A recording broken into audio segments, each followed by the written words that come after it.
Yung anak niya ay na-stroke. May isang taon na nakakaraan. 40 years old. Buti na lang, salamat kay God, nakakausap pa rin ako. Yung pagsulat sa aking kamay, doon ka naririnig yung salita ni Lord dito sa harapan. Sa tulong ng aking may bahay, sinusulat niya sa aking kamay at naiintindihan ko yung pananalita. Ganon nyo rin ako makakausap, mga kapatid, sa pagsusulat sa aking kamay. Open ako, masaya ako makausap. At dahil din sa aking walang paningin at saka walang pandinig, madilim yung paningin, nawalan din ako ng trabaho. Kung walang trabaho, wala makakain. Alam natin yan. Pero, nakasumpong ako ng biyaya sa church. Kaya sa mga kapatid, sa mga patatapat na bibigay ng handog, nagpapasalamat ako sa inyo. Maraming salamat. At pinapanalangin ko palagi, araw-araw, na kayo ay bigyan ng lakas at pagpalain pa at palaguin ng inyong mga hanap buhay. Sa pagtatapos, gusto ka nang tapusin. Okay lang ba na kumanta ako ng isang awit ni Fred Aguilar? Bahagi lang. Higit, awingay ng meron lang akong gustong point ilang. Sabi nung awit, doon na lamang po.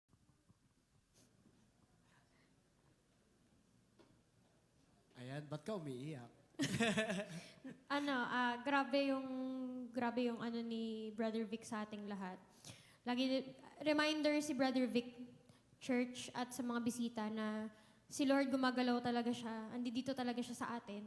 And kahit ano yung pinagdadaanan natin sa buhay natin, God is always present. Kahit na hindi tayo makatayo sa problems natin, tignan nyo nga siya, lumaban si Brother Vic with the Lord. Samantalang tayo na nakakalakad, nakakarinig, nakakakita, lumalaban din tayo with the Lord every day. Huwag tayo mawawala ng faith doon. So, kumapit lang tayo sa Kanya. So, that's one of the biggest miracles na pwede rin i-offer ni Lord sa atin. Yung presence din niya. Yun. Ayun, blessed tayo, no? Na almost fully functional tayo lahat. Kaya, gamitin natin yung privilege na yun galing kay Lord para i-spread yung word niya at patibayan pa ang ating personal relationship with Him. Ayan. So, yan. Hindi na natin patatagalin, no? Speaking of word, makinig na tayo sa word ni Lord. Atin po welcome si Pastor Eugene dito sa stage. Thank you, Ali. Thank you, Drix. Okay. Yan, magandang umaga po sa ating lahat. Hindi po tayo magbibenta ngayon. Tayo po ay mag-uusap ng napakahalagang tema. Sa mga bisita po na kasama namin, nagagalak ako na personalan, nakasama namin kayo. Yun. Tandang-tanda ko yung bisita ni Brother Andy nung nakaraang linggo. Binibidyo niya yata ako yung pinicturan. Sabi ko, naku, may ebidensya siyang iuwi. Sana maganda. So, meron po tayong pag-uusapan, katulad lang ng ginagawa natin, ito po, the sign of the cross. The answer for the broken, the miserable, the lost, and the condemned. Yan po yung ating pag-uusapan ngayon. Medyo maano yan, medyo malaman. Pero, bibigyan natin siya ng magandang atake. Yung sign of the cross, kung ikaw ay galing sa religion na pinanggalingan ko, alam mo yung sign of the cross. Kasi lahat halos ng ginagawa doon, bago makinig ng salita, bago magkomunyon, etc., etc., ay merong sign of the cross na tinatawag. Meron tayong layunin dito sa pananalitang ito, to acknowledge the communion as symbolism of God's answer to all of life's misery and tragedy because of sin through the crucifixion. So, titingnan po natin yung tungkol sa komunyon dito sa discussion natin ngayon. At yung pinakamahalaga na ginawa ng Diyos para sa atin, para sagutin lahat ng mga problema natin na dinala ng kasalanan. Okay? Yung komunyon na sinisimbolo nung kanyang pagkapako sa krus almost 2,000 years ago. Ha? Meron bang gustong pumasok? Okay, so yan po yung ating pag-uusapan.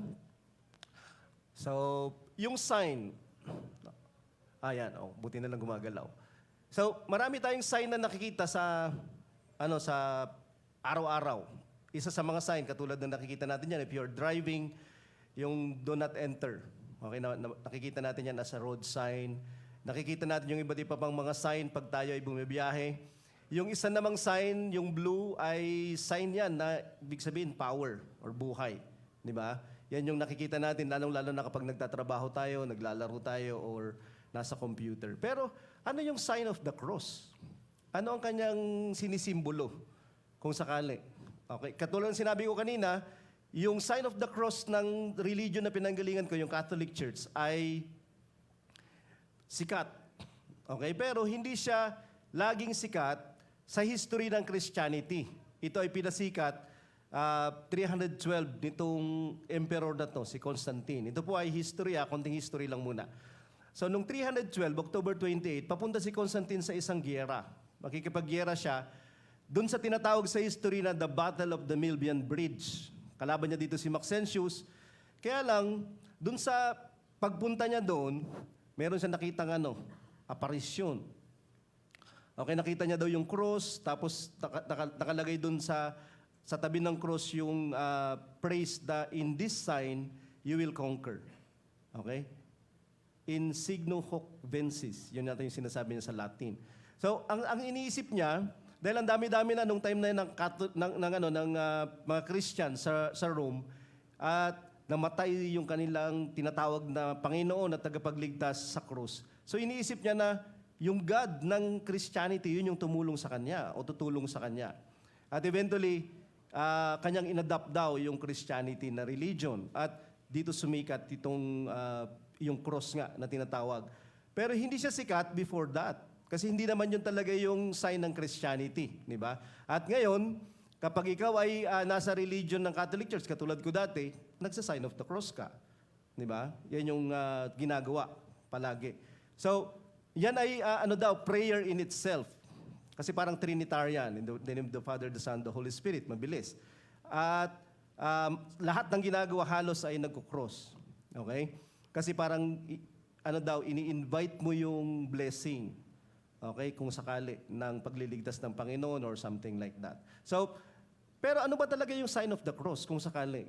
Mahalaga ba talaga ito? Diba? Kasi wala namang nakalagay sa Biblia na dapat nating gawin. So, wala namang tradition yung unang mga Christians na ginagawa nila ito. So, hindi siya talaga biblical at traditional na Christianity na matatawag kung sakali. Pero meron bang sign of the cross, katulad ng discussion natin? So yung cross yung pinag-uusapan, kasi ang pinag-uusapan ay yung kamatayan ni Jesus Christ almost 2,000 years ago.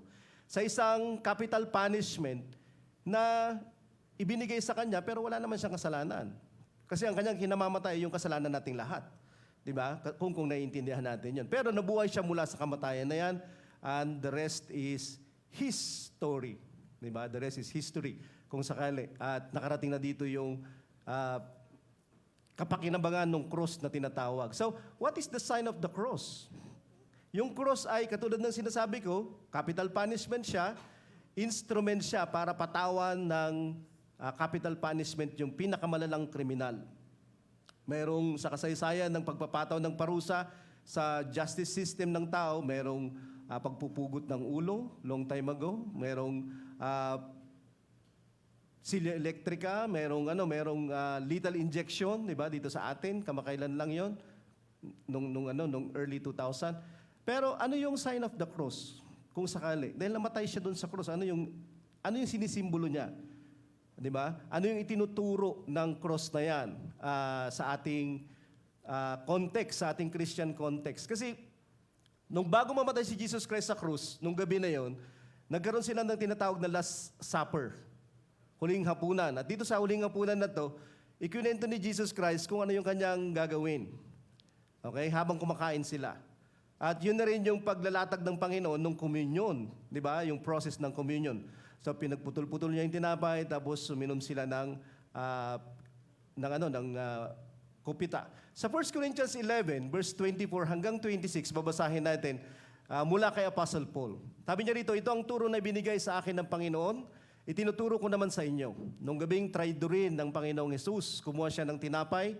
Pagkatapos niyang magpasalamat, hinati-hati niya ito At sinabi, ito ang aking katawan na inihahandog para sa inyo. Gawin ninyo ito bilang pag-aalala sa akin. 25, pagkatapos silang kumain, ganoon din ang ginawa niya sa inumin at sinabi, ang inuming ito ang bagong kasunduan na pinagtibay ng aking dugo. Tuwing iinumin nyo ito, gawin ninyo bilang pag-aalala sa akin. Panghuli, sapagkat tuwing kakain kayo ng tinapay na ito at iinom ng inuming ito, ipinapahayag ninyo ang kamatayan ng Panginoon hanggang sa kanyang pagbabalik. At ito yung designation dun sa program ng Christian na meeting ng communion ng Panginoong Hesus. Eventually, pinasa niya sa mga apostles at dito sinasabi in detail ni Apostle Paul. So, dito pwede nating maintindihan kung ano yung ginawa ni Jesus Christ sa krus. Okay, para saan at bakit natin gagawin. Mamaya magkukomunyon po tayo. Pagkatapos matapos itong meeting na ito, magkukomunyon tayo kasama nating lahat. Pero gusto ko lang pansinin natin yung ilang mga bagay dito sa apat na mga verses na ito. Sabi ni Jesus kay Paul, at ito yung sinasabi niya nung gabing Last Supper nila, gawin ninyo ito bilang pag-aalala sa akin.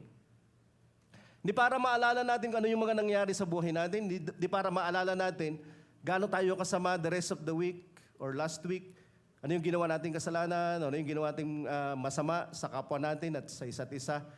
Kundi yung komunyon ay pag-aalala sa Panginoon. Ano yung aalalahanin natin sa Kanya?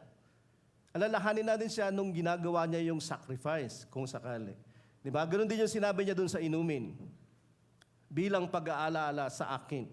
So every time na nagkukumunyon, ito ay para sa Kanya, hindi lang para ito sa atin. Okay? Para maalala natin siya. Kasi forgotten yung ginawa ni Jesus Christ.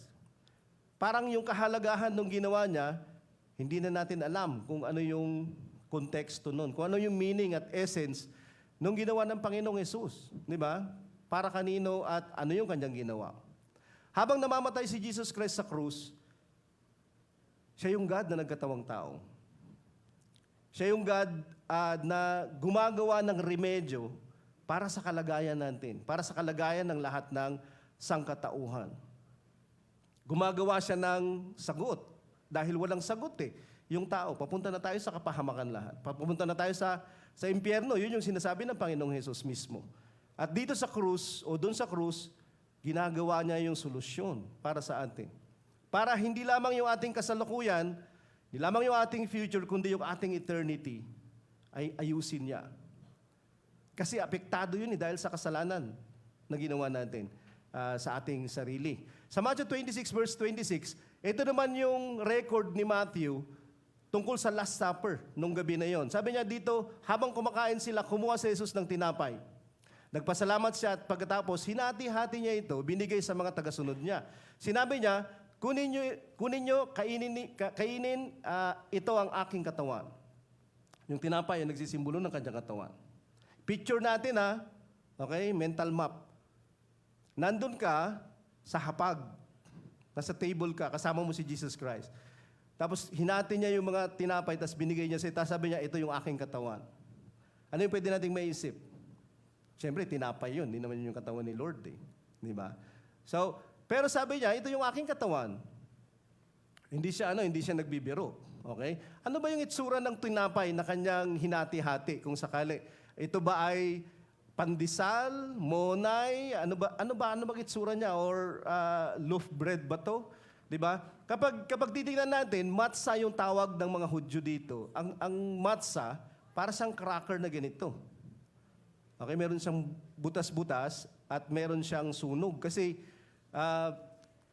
diretso yan sa apoy. Walang libadura yan, walang yeast. Hindi siya pwedeng umalsa. Okay? So, yan yung matzah. Pero sabi ni Jesus Christ, ito yung aking katawan. Okay? Kung ikaw ay medyo creative sa isip mo, imaginative sa isip mo, yung katawan mo, Lord, yan Pero bakit ito yung sinasabi mong katawan mo? Kasi, kinabukasan, ipapako siya sa krus. Pero bago siya ipako sa krus ng hapon, pinahirapan na siya gabi pa lang hanggang umaga, hanggang tanghali. Binubugbog siya, hinahagupit siya, sinasampal siya. Actually, ganito yung itsura niya Halos ganyan. Hindi natin alam kasi yan ay, eksena yan sa isang pelikula, The Passion of the Christ. Nung sinasabi ni Jesus Christ, ito yung katawan ko, sinasabi niya, ito yung katawan ko bukas. Dahil sa iyo, dahil sa lahat ng kasalanan at mga makasalanan. Magkakalatay ako, magkakasugat ako, bubutasan yung katawan ko. Ito yung aking magiging katawan. Kasi ginagawa niya yung covenant. Yung sign of the cross, yun yung pagbabayad ng Panginoon ng ating kasalanan, ng kanyang passion, nung kanyang crucifixion. Excruciating ang tawag nila dun sa pinakamasakit na experience na pwede mong ma-experience physically. Di ba? Sa English. Galing yun sa crucifixion o cross na word. Sobrang sakit nun. Okay? Yun yung sinisimbolo niya. Yung sakit at kirot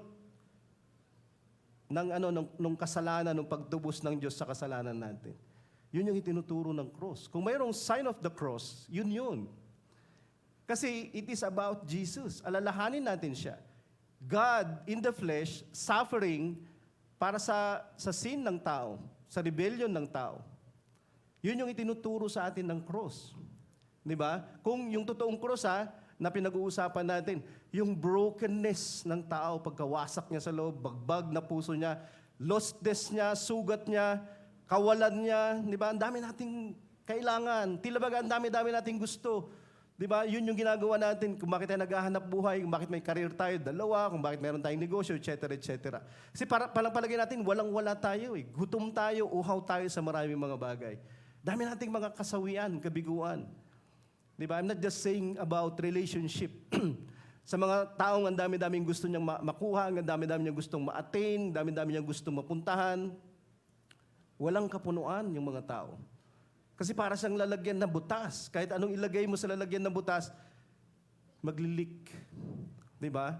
Punong-puno tayo ng kalungkutan, depresyon, kabagabagan, alalahanin, worries, fears, phobias. Merong hindi maganda sa sangkatauhan. Hindi siya yung perfect na, gawa ba ni God itong tao na to? Bakit ang dami-dami mong takot? Bakit ang dami-dami mong alalahanin? Bakit ang dami-dami mong worries? Hindi maputol-putol, hindi mawala-wala. Matutulog ka na nga lang eh. Napapanaginipan mo pa. Di ba? Dahil sa buhay. Ito ba yung buhay na maganda? Punong-puno ng sakit, kirot, pangamba, takot, kahirapan, at eventually hahatulan ng Panginoon kasi kondenado na siya.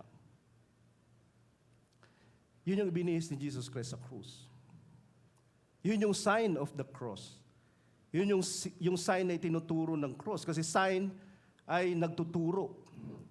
Right, left, diretso ka, di ba? Hindi ka pwedeng mag-swerve, etc. Tinuturuan ka ng sign. Ang sign of the cross ay ito. Ibinihis ni Lord yung ating brokenness. He was wounded, He was bruised, para hindi na tayo maulit pa na maging ganun. Or para kunin niya yung lahat ng bruises natin at wounds natin, at brokenness natin, at lostness natin. Ibinihis na niya yun.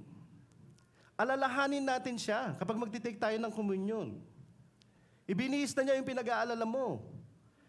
Ibinihis na niya, nag-suffer na siya sa lahat ng mga kinatatakutan mo. Sa lahat ng pangamba mo. Sa lahat ng condemnation na meron ka. Sa lahat ng guilt na meron ka dahil sa kasalanan na ginawa mo. Alalahanin mo siya habang nandun siya sa krus. Kasi yung kanyang katawan, hindi lamang nabayubay, butas-butas yun. Dahil ganun yung buhay natin. Dahil sa kasalanan. So what is the sign of the cross? Yun, yung pagbihis ng Panginoon ng ating damit, ng ating buhay, at ibibigay niya sa atin yung kanyang buhay eventually. Okay? The sign of the cross is love. Pero hindi yung Valentine's love, di ba? Na pinasimulan daw ni Saint Valentine. So maganda yung legend na yan, pero hindi yan yung pupunta natin kasi obviously hindi naman yan yung love na greatest of all, di ba? This kind of love. Not that kind of love. Okay? Hindi lang yung nagmamalasakit ka sa gusto mo na kapag hindi mo makuha, magtatantrums ka. Hindi. Yung love ni God. Para sa'yo at para sa akin. Actually, madaming masasawi sa Valentine's Day. Kasi wala silang Valentino eh. Kasi yun yung tradition eh. Di ba? Dapat meron akong Valentino, dapat meron akong Valentina. Tapos, masasawi ka na afterwards. Dito, hindi ka masasawi kasi lahat ng kasawian, kinuha na niya. Ito, hindi siya legend, epic. Totoo to. Legit.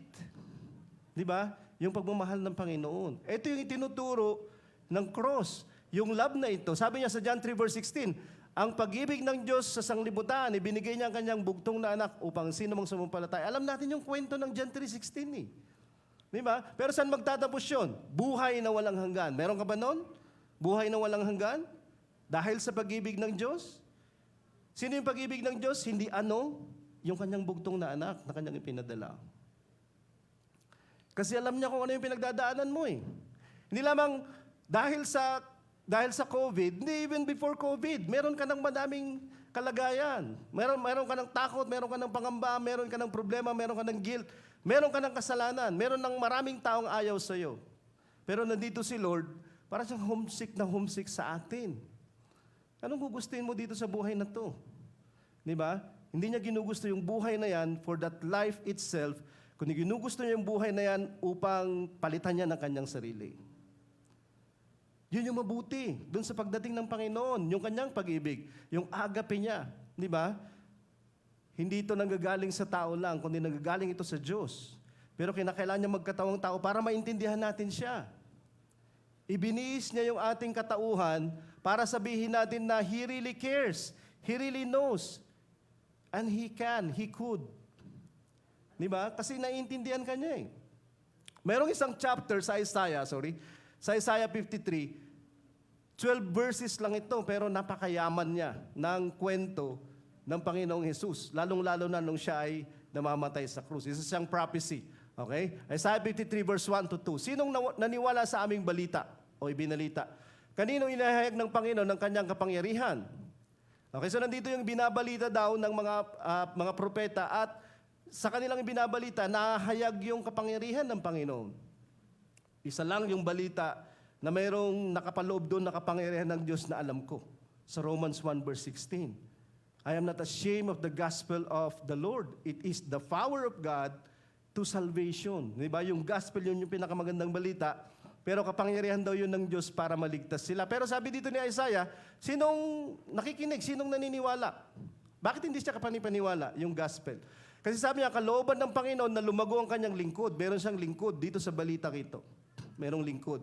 Gaya ng tanim na lumalago at nag-uugat sa tuyong lupa, wala siyang kagandahan o katangiang nakakaakit sa atin para siya'y lapitan. Kung nandito ka last Sunday, medyo nag-dwell tayo dito sa verse na to. Diba? At napakaganda niya. Tungkol kay Jesus Christ ito.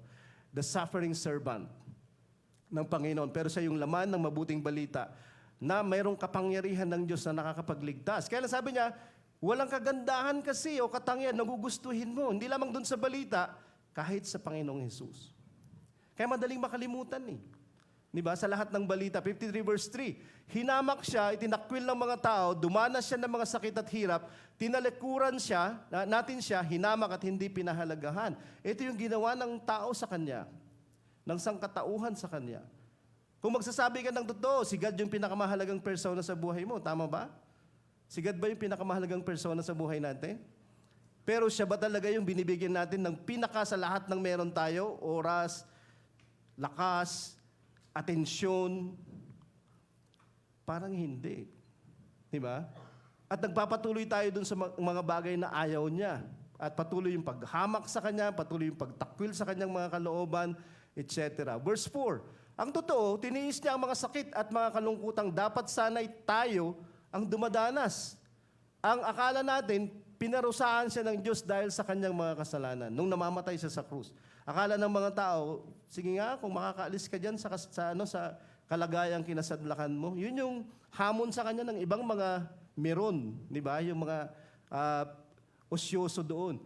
At iniisip nila, kaya niyang bumuhay ng mga patay, kaya niyang magpalayas ng demonyo, bakit hindi niya kayang tanggalin yung sarili niya sa krus? Isa yun sa mga sinasabi ng mga meron nung namamatay siya sa krus. Buti na lang hindi niya ginawa. Di ba? Buti na lang hindi niya ginawa. Kasi hindi niya ginagawa yun para sa sarili niya. Ginagawa niya yun para sa kasalanan ng sangkatauhan. Ang totoo, sinugatan siya dahil sa ating mga pagsuway. Binugbog siya dahil sa ating kasama. Ang parusang tiniis niya ang naglagay sa atin sa magandang kalagayan. Kung hindi siya paparusahan, walang magandang kalagayan na papalit. At dahil sa mga sugat niya, gumaling tayo o gagaling tayo. Yun yung nangyari sa krus. Yung nakakalunos na itsura na yon, yung butas-butas na yon, ikaw at ako yun dahil sa kasalanan natin. Kaya lang may mga damit kasi tayo, marunong tayong magmaskara. May mga image tayo na binibuild up, minimaintain, sinusustain. Pero meron tayong dalawang katauhan. Kapag pribado na siya, iba na tayo. Okay? Iba na tayo. Kung hindi tayo talunan ng kasalanan, tayo yung pinakarebelde sa Diyos. Sa ating personal at pribadong pamumuhay. Nung namamatay si Jesus Christ sa krus, siya ay substitution o pinapalitan niya yung ating pwesto. The death of one on behalf of another. Kasi hindi sa kanya yun eh. Sa ating sugat dapat yun. Sa atin dapat yung paghamak at pag-alipusta. Pero hindi. Kasi siya yung substitute natin. Habang nasa krus siya. Siya yung sacrifice o sakripisyo. The suffering or death of one on behalf of another. Hindi actually. Ang sakripisyo ay pagpatay. Okay, pagpatay ng isang hindi guilty para sa guilty. Yun yung ibig sabihin ng sacrifice. Okay, yun yung ginagawa ni Jesus Christ sa krus. Naulit yung reconciliation. Okay, bakit niya ginagawa lahat ito? Kasi na-offend natin yung God eh. At nire-require ng Panginoon na merong mamatay na hindi guilty para sa guilty na katulad mo at ako. Yun yung ibig sabihin ng sacrifice nung una pa mang panahon. Ang namamatay ay yung hindi naman gumawa at walang kinalaman, di ba? Sa sakripisyo. Para lang sa Para mayroon tayong pagkakasundo sa Diyos. Para makaabot ka sa Kanya at maabot ka niya. Pero sino yung nag-sacrifice? Sino yung naging tulay ng ating reconciliation? Yung God ay nagkatawang tao. Perfect yun, the bridge. Ito yung God, ito yung tao, wala silang link, pero merong God at tao sa gitna. At si Jesus Christ yun. Para makaabot tayo sa Panginoon, merong ginamit sa reconciliation, the resumption or restoration of friendly, amicable relations. Dahil nawala yung mabuting pakikipagrelasyon sa God, dahil rebelde yung tao, dahil hindi tayo sumusunod sa Kanya, wala tayong pakialam sa Diyos, kahit siya yung pinakamahalagang persona, na-offend natin siya. Pero hindi ka handa sa Kanyang paghatol. Di ba? At ayaw ka namang hatulan ng Panginoon, pero dapat tayong hatulan. Gumawa siya ng paraan. At yun si Jesus Christ, yung God na nagkatawang tao, upang matanggap natin yung ating kapatawaran, forgiveness. The intentional decision to forgo or release resentment against someone. Lahat ng galit, lahat ng offense na naramdaman ng Panginoon, lahat ng pagngingit-ngit na meron siya. Ayaw na ayaw niya ng kasalanan eh. Perfect at holy God siya eh. Pero binitawan niya lahat yun. Dahil sa ginawa ni Jesus Christ. Kinakailangan niyang gawin yun dahil meron nang nagbayad ng utang kung sakali. Isaiah 53 verse 6, tayong lahat ay parang mga tupang ligaw. So dito galing yung kanta, tupang ligaw. Bawat isa sa atin, so ibig sabihin, biblical pala yun. Bawat isa sa atin gumawa ng nais nating gawin. Wala tayong pakialam, di ba? Gusto lang natin, yun yung gusto natin, yun yung ginagawa natin. Pero siya ang pinarusahan ng Panginoon ng parusang dapat sana para sa ating lahat. Dahil sa pagiging selfish natin. Kapag yung gusto mo lang gawin, yung gusto mong gawin, kahit na makasagasa ka, makalamang ka, kahit makasakit ka, di ba ganun yon? Madalas tinatago lang natin yun eh. At lahat ng yun ay open. Kasi we are open. We are open. We are an open book pala. Tayo ay mga bukas na aklat sa Panginoon. So, ligaw tayo, gumawa siya na, ginagawa natin yung gusto natin gawin. Very selfish pa tayo.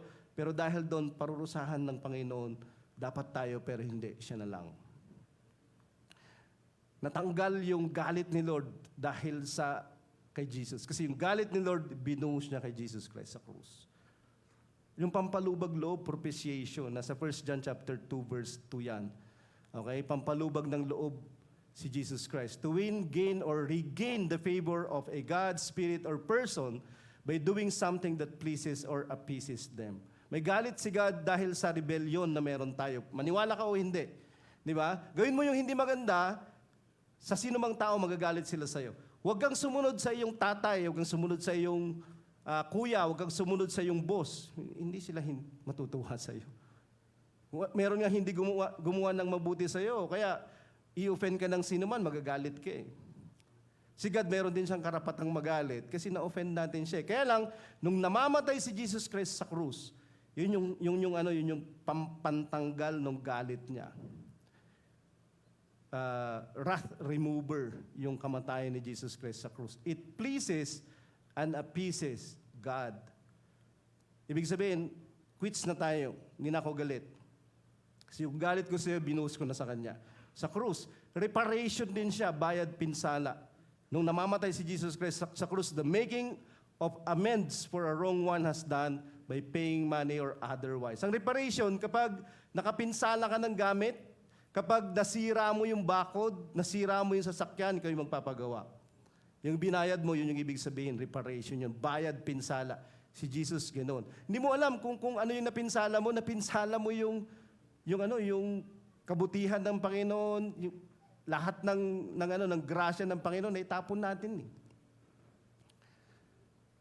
Alam natin na si Lord yung pumapayag, bakit buhay pa tayo hanggang ngayon, pero parang hindi natin siya pinapahalagahan. Restitution o pagsasauli sa dati.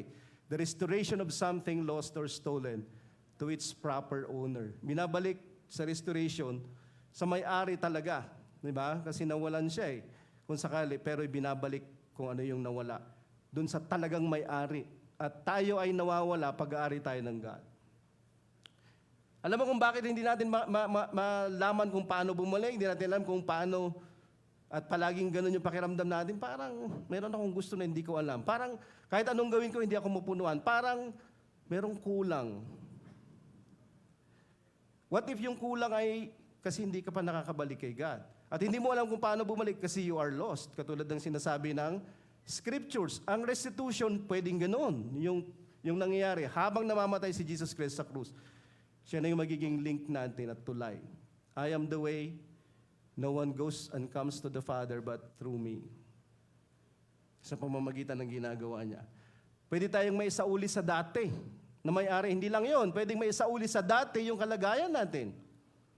Kasi nasira yon ng kasalanan. At restoration yung ibig sabihin nun, pagpapanumbalik. See, ang dami. Ito yung cross.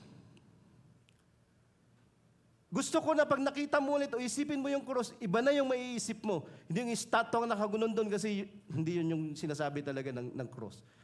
Kundi yung ginawa ni Jesus Christ sa cross, returning something to a former owner, place, or condition. Nire-restore ka, o kaya naman ikaw ay nire-restore sa talagang may-ari. Yun yung ibig sabihin niyan. Okay? So, Isaiah 53 verse 7, inapi siya, sinaktan. Tuloy natin yung verse. Pero hindi man lang dumaing para siyang tupang dadalhin sa katayan para patayin o tupang gugupitan na hindi man lang umimik. Kaya niyang magwala si Jesus kasi masakit eh. Kasi naramdaman niya talaga yung pain. Hindi, yung pleasure ng sin mo naging painful experience sa God. Yung pleasure ng sin ko naging painful, excruciating experience sa God na nagkatawang tao. Diba? Dapat hindi siya yung kinakatay, pero siya yung kinakatay. Diba makita mo doon, duguan, kasi yun yung ginagawa sa mga sinasacrifice na tupa. Pinuputol yung leeg, tapos kinakatay talaga. Nagkakalat yung dugo sa animal sacrifice. Para lang mabayaran tayo. Diba? May bigay yung tamang halaga. Price awarded to someone as a recompense or loss of another. Diba? Kasi, binenta mo yung sarili mo eh. Kung sakali. Tinutubos ka ng Panginoon. Kaya nga, redemption yung tawag dun sa ginawa ni Jesus Christ sa krus. Siya ay manunubos kasi ang dami niyang tutubusing nuba. Tayo yun. Hindi lamang yung mga manloloko, talagang hubog, tuba talaga yung tinitira. Di ba? Siya yung manunubos natin. Siya yung katubusan. Siya yung bayad. Diba? The action of regaining or gaining possession of something in exchange for payment or clearing a debt. Kasi ang dami nating utang eh. Nung namamatay si Jesus Christ sa krus, yung pinakauling sinabi niya, it is finished. Isa sa mga huling sinabi niya, it is finished. Alam mo kung anong ibig sabihin noon? Tapos na, bayad na. Kasi may mamamatay. Kasi bakit? The wages of sin is death. Ang kabayaran ng kasalanan ay kamatayan. Sabi ni God kay Adan, huwag kayo kakain kasi walang salang mamamatay kayo. Tiyak, sobra. Maniwala ka sa akin. Hindi sila naniwala. Pati ikaw, hindi rin naniwala. Kaya magpapatuloy kang magsisinungaling, magpapatuloy kang magtatago, magpapatuloy kang... Anong ginagawa nun sa'yo? Dami mo ng utang. The wages of sin is death. Di ba? Pero si Jesus Christ yung katubusan, the action of, katulad ng sinasabi niya, pambayad. Si Jesus Christ yun. Di ba? Verse 8, hinuli siya, hinatulan at pinatay. Alam mo, kapag titingnan mo ito yung kanyang fulfillment sa New Testament, napaka illustrative at napaka-dramatic. Walang nakaisip isa man sa mga salinlahi niya, sa mga Hudyo, na pinatay siya dahil sa kanilang mga kasalanan. Na tiniis niya ang parusang dapat sana ay para sa kanila. Paulit-ulit, ini-impress niya, hindi ito para sa akin, yung cross, para sa iyo. Pero alalahanin mo ako. Okay? Ginagawa ko ito hindi para sa ano paman, kundi para sa iyo. Kapag inaalala natin yung cross, maaalala natin yung great love of God, yung grace ng Panginoon. Sino ka ba? Sino ba ako? Ano ba ako? Diba? Sa kanyang plano, sa kanyang kayamanan, meron ba tayong may dadagdag sa yaman niya? Meron ba tayong dadagdag sa kasayahan niya? God yun. Wala. Kaya lang, krinate ka niya sa kanyang wangis at ayaw niya na masira ka. Ginagawa niya ito hindi para sa kanyang sarili. Minamahal ka niya hindi dahil siya ay lovesick of something or in need of someone. Hindi, you need someone and that is God. Kasi pwede tayong magpatuloy dito sa buhay na ito at palaging butas. Nilamang yung bulsa natin, yung buhay natin. Palagi tayong bruised, wounded, palagi tayong ligaw, palagi tayong kulang, palagi tayong maraming mga gusto na hindi natin maaabot at makukuha. Therefore, tayo ay bigo. Di ba? Kami na wala siya, sabi niya, kahit na wala siyang ginawang kasalanan at namang pandaraya, inilibing siyang parang isang kriminal. Inilibing siyang kasama ng mga mayayaman. Kriminal siyang itinuring. Sino yung gumawa ng krimen? Ikaw. Krimen mo yun eh. Krimen ko yun eh. At namamatay yung Panginoon para sa atin. Kasi inihahain niya yung kanyang sarili. Kinatay na tupa. Diba? Para pambayad, sakripisyo sa ganyang purpose kung sakali. Atonement, yung isang tawag nila dun sa paghahain o pangtubos. Dahil tayo ay naka-offend, nakagawa tayo ng wrong or in-injure natin yung Panginoon, yung God ay na-offend sa atin. Namamagitan siya sa atin. Yung unholy sa holy. Yung unrighteous sa righteous. Yung patay sa buhay. Nandun siya sa gitna. Siya yung dalawa. Para tayo pag-isahin. Kasi siya ay tagapamagitan. Expiation. Ang ibig sabihin ng expiation, hindi ito yung propitiation, ha? Yung expiation, yun mismo yung kanya mismong ibinibihis yung kung sakali ay judgment.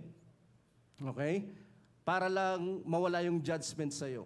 Diba? Ina-absorb na niya lahat. Kaya ganun yung itsura niya. Kaya nga yung sinasabi niya, this is my body. Remember me. When you take the bread, when you drink the cup. Verse 10, kalooban ng Panginoon, sabi niya, pero kalooban ng Panginoon, saktan siya at pahirapan. Anak niya, bakit niya pinatay? Kahit na ginawa siyang handog ng Panginoon para mabayaran ang kasalanan ng mga tao. Makikita niya ang kanyang mga lahi at tatanggap siya ng mahabang buhay at sa pamamagitan niya ay matutupad ang kalooban ng Panginoon. Punong-puno yung verse na yan.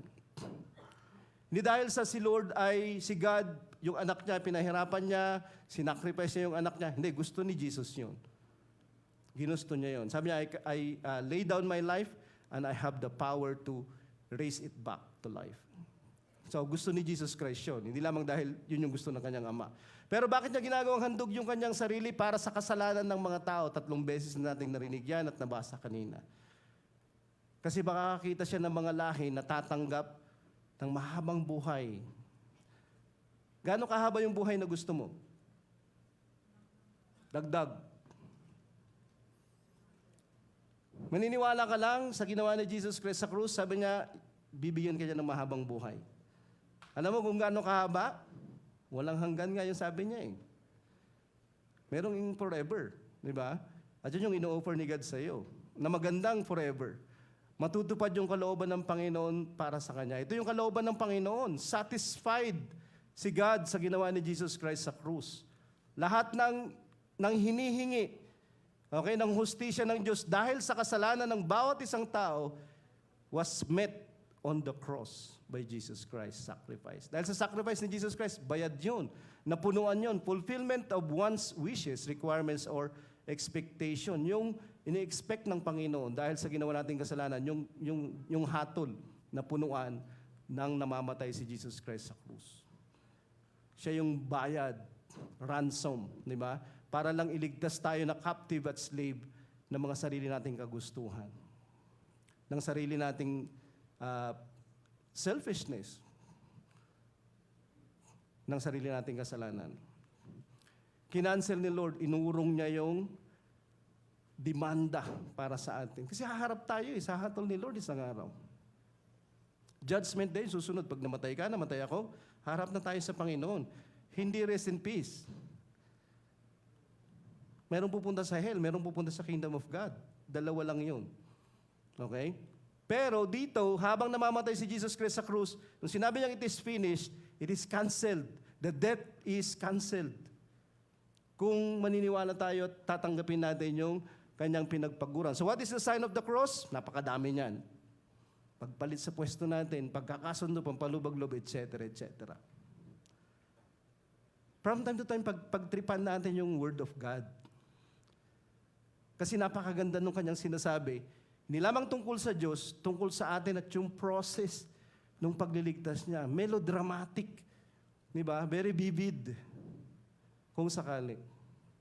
Ito yung ginagawa ni Jesus Christ sa krus. This is the sign of the cross. Ito yung tinuturo ng cross sa atin. 1 Corinthians 11:26, sabi niya dito, sa tuwing kakain kayo ng tinapay na ito at iinom, hindi alak ha, sa mga bahay-bahay ninyo, ipinapahayag ninyo ang kamatayan ng Panginoon. Every time na nagkukumunyon tayo, hindi lamang nakikita natin what is this sign for? Yung ating yung what this symbolizes, yung tinapay at yung iinumin natin, yung katawan at dugo ni Jesus Christ, di ba? Para sa ating brokenness, para sa kasalanan natin, para sa ating healing, para sa ating salvation, para sa ating body, para sa ating mind, para sa ating emotions, para sa ating spirit, para sa ating soul, para sa ating ngayon, para sa ating bukas at para sa ating walang hanggan. Di ba? Lahat ng yan. Pero sabi niya, ang maganda dito, kapag nagtitake tayo ng komunyon, ipinapahayag natin yung kamatayan ng Panginoong Hesus hanggang sa kanyang pagbabalik. It is hindi lamang, in memory of Jesus. Kundi, yung ating komunyon ay mensahe mismo siya ng mabuting balita. Ng pagtanggal ng Panginoon ng lahat ng mga bagay na yun sa atin dapat. Okay? At iba pa. So, every time na nagtitake tayo ng komunyon, dapat ginagawa natin yun na excited kasi parang napipreach ulit. Si Jesus Christ ay namatay. Yung God ay nagkatawang tao para mamatay. Para tayong mga mamamatay sa kasalanan na hindi na tayo mamamatay sa kasalanan. Kundi pwede na tayong mag-enjoy kasama niya sa kingdom of God. Kung magiging sensible tayo na mag-isip. Di ba? Natanggapin ko yung sinasabi ng Panginoon. So, it is a proclamation, a preaching that Jesus Christ once died. At yung death na yun sa cross, siguro hundreds, siguro thousands na yung namatay by crucifixion nung time na yun. Pero very, very different yung pagkamatay ni Jesus Christ sa cross. Kasi that's a heavenly death for an earthly rebellion. Na ma-quench, na mag-stop, at mabigyan ng amnesty lahat ng rebels. It's a cosmic anguish. Di ba? Ang gaganda ng mga pinagsasabi ng mga writer. Di ba? Tungkol dito. Di ba? Nasaktan yung God at na-offend natin siya. Sabi sa Matthew 15 verse 26 to 27, gusto ko lang isingit ito kasi magtatapos na tayo. Merong babae dito na yung anak niya naalihan ng demonyo. Even that, ikinamatay ni Jesus Christ sa krus. Imagine that. So lumapit siya kay Jesus Christ, kaya lang dahil hindi siya Hudyo, sabi ni Jesus Christ dito, hindi mabuti na kunin ang tinapay ng mga anak, ibig sabihin sa mga Hudyo, at itapon ito sa mga aso. Sino ba naman magtatapon ng tinapay sa mga aso? Obviously hindi, di ba? Ngunit, sabi nung babae, yung Syrophoenician woman, sabi niya rito, oo, Panginoon, subalit maging ang mga aso ay kumakain ng mga mumu. Hindi mumu yan, ha? Kasi magkaiba yun kapag iba yung bigkas natin. Mumu, na nalalaglag mula sa hapag ng kanilang mga Panginoon. So nandito yung dalawang pagkain o dalawang tinapay, yung buong tinapay at yung mga crumbs na tinatawag. Okay, mababasa din natin yung John 6 verse 48 to 51, Matthew 4 verse 4, si Jesus Christ yung tinapay galing sa langit. At yung salita niya, hindi lang tayo kumakain ng tinapay, kundi bawat salitang lumabas sa bibig ng Diyos. So, ito yung contention. Sabi ni Jesus, hindi ko pwedeng ibigay, itapon yung tinapay sa mga hindi anak. At hindi sila anak kasi Gentile siya eh. Pero sabi niya, pwede bang yung mumu na lang? Yung mumu, yun. Maliliit. Di ba? Pambalot ng isda o kaya karne kapag tayo ay nagdi-deep fry. So, pero yan sadya. Di ba? So, yun na lang, Panginoon, yun na lang yung ibigay mo sa amin, sabi nitong babaeng na ito. At hindi na-miss ni Jesus Christ yung faith na mayroon siya. At sabi niya, ngayong sandaling ito, yung anak mo, gumaling na. At gumaling yung anak niya. Alam mo yung ino-offer ni Lord ngayon, hindi mumu. Siya mismo. Alam mo ba yung tinatanggihan mo? Yung kayang ibigay ng tinatanggihan mo hanggang sa panahon na to? Kasi matagal mo nang naririnig to eh. Kaya kanyang buhayin mula sa mga patay. Kaya niyang ibigay sa iyo yung peace na hindi mo mahanap-hanap dahil sa marami mong brokenness at wounds, psychological problem, mental problem, emotional problem, soul, spirit, etc., etc. Alam mo ba yung gusto niyang ibigay sa iyo? Hindi partial, full. Alam mo si Brother Vic, nakita ko yan eh. Narinig ko yung sinabi ng doktor tungkol sa kanya. Malakas lang yung pananampalataya ni Sister Joni. Kaya niya mag-give up. Ilang buwan niya, nakaganon lang. Hindi mo siya makakausap. Pagtanggalin na lahat ng aparatos, patay na siya. Brain yun eh. Brain yun eh. Alam mo yung inaasahan lang niya, si Jesus. Itong Jesus na pinapakilala ko sa iyo. May kinalaman sa iyo kasi kailangan mo din siya. Maring wala kang meningitis, so hindi ka magkakaroon ng viral meningitis. Baka nga hindi ka magkakasipon hanggat mamatay ka eh. Baka 150 years yung buhay mo. Pero mananagot ka pa rin sa kasalanan mo. Mananagot ka pa rin sa mga pinagsasabi mo at ginawa mo long time ago. Kahit kahapon, kahit last week. Romans 8 verse 32. Kung ang sarili niyang anak, si God, ay hindi niya ipinagkait sa halip ay binigay para sa atin, tiyak na ibibigay din niya sa atin ang lahat ng bagay at may eternal. At doon, hindi mo na masukat at hindi mo na mabilang kung ililista mo yung naghihintay para sa iyo. Hindi ka lugi dito. Magsisi ka sa kasalanan mo kasi yun yung kinamatay ni Jesus Christ. Every time na gustong-gusto mo magkasala, para mo sinasabi mo kay Jesus Christ, nya, para mo siyang pinoprovoke. Kinamatay niya yun eh. At magpabautismo ka. Ililibing mo yung iyong makasalanang ikaw at lahat ng kasalanan mo. Tatanggap ka ng bagong buhay. At doon nakapaloob yung walang hanggan na sinasabi niya. Okay? Pag natanggap mo yung spiritual na buhay na binibigay ng Panginoon. Ano yung sign of the cross ulit? The sign of the cross is God's love in Jesus, dying our debts for us to live His life. Yun yung itinuturo ng cross. Kaya hindi tayo nagsasign of the cross.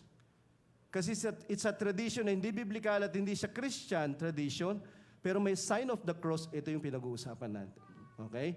Ito yung answer for the broken. Kung ikaw ay broken, miserable, lost, or condemned. Sa palagay mo wala ka ng pag-asa, meron kang pag-asa.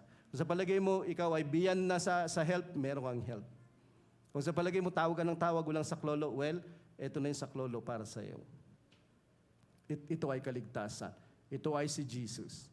Okay? Tumayo tayong lahat para pasalamatan natin yung may akda. Okay, nung kaligtasan na ito. At pasalamatan din natin yung ating kakainin kasi magkakaroon tayo ng lunch at magkakaroon tayo ng fellowship. Bumalik po tayo dito.